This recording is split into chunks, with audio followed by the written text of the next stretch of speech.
Reflections. Your daily dose of strength and motivation. Reflections.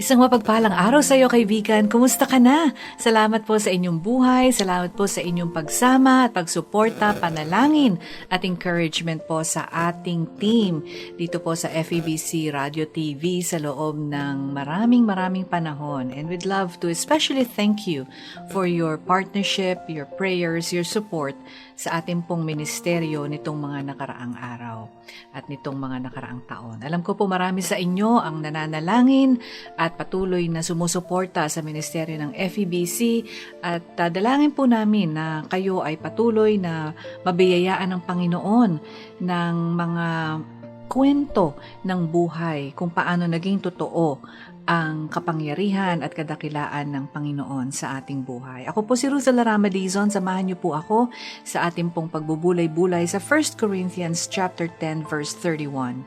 So whether you eat or drink or whatever you do, do it all for the glory of God. 1 Corinthians chapter 10, 31.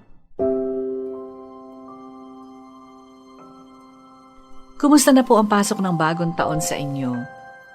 Alam ko po marami sa atin noong nagtapos ang taong 2025, kayo ay maraming naisip na nangyari ng taon na yun. Ni-review nyo perhaps yung year 2025. And as you did so, I hope that maraming mga naging points of reflection and points of gratitude and thanksgiving for how God has been so faithful and good to us for the past year.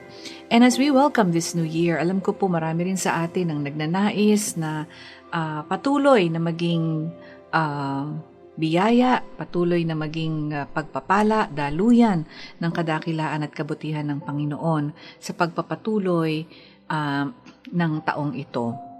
And this might be a good verse for us to consider as we start this new year. It's 1 Corinthians 10:31. So whether you eat or drink or whatever you do, do it all for the glory of God.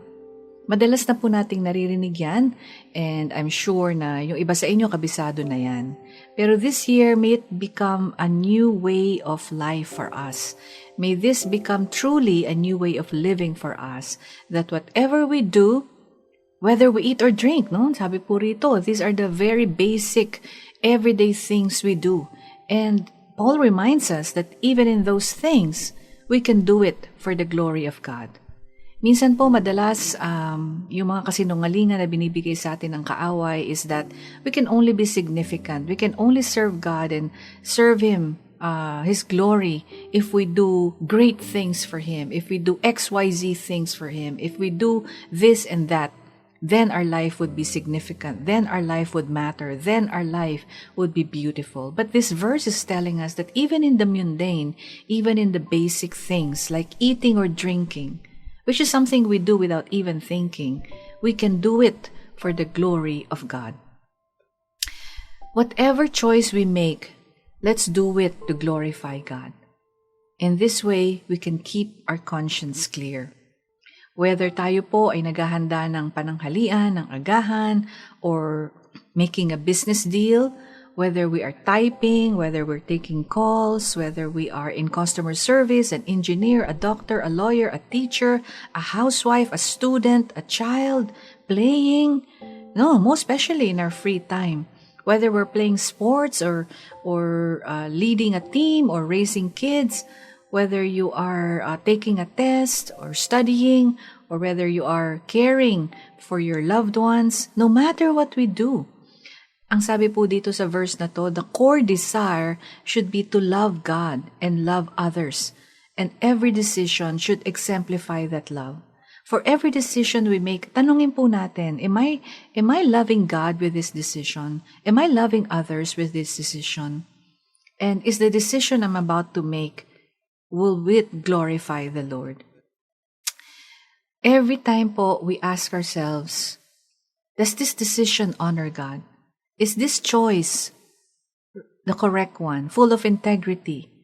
Can others see God's character shining through my life with this decision?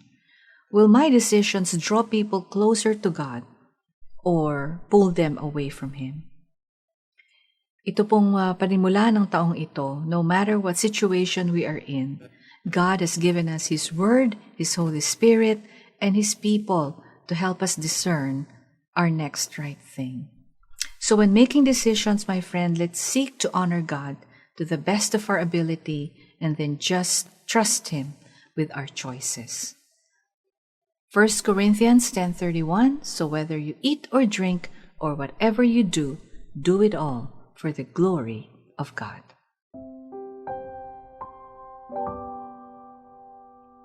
Tayo po'y manalangin. Father, thank you so much because you are the God who is loving, sovereign, and wise. Thank you, Lord, because you are the God who has promised to never leave us nor forsake us. So, Father, in whatever we do, whether we eat or drink, help us, Lord, to do it for your glory. When we are talking to other people, let it be for your glory. When we are working, let it be for your glory. When we are spending time with family and friends, let it be for your honor and glory. In all that we say, in all that we do, allow us, Lord, to do it for you. In Jesus' name we pray. Amen. Ako po si Ruth Larama Dizon at lubos po ako nagpapasalamat sa inyo sa inyong pagsama sa akin sa araw na ito, dito po sa programang Reflections. Mag-ingat po tayong lahat, marami pong may sakit at sana po ay hindi kayo kabilang doon. At nawa po ang pag-ibig, kalakasan, kaaliwan at katapatan ng Panginoon ang sumaatin sa bawat araw ng taong ito. 1 Corinthians 10:31, so whether you eat or drink or whatever you do it all for the glory of God. May that be the prayer of our hearts this year.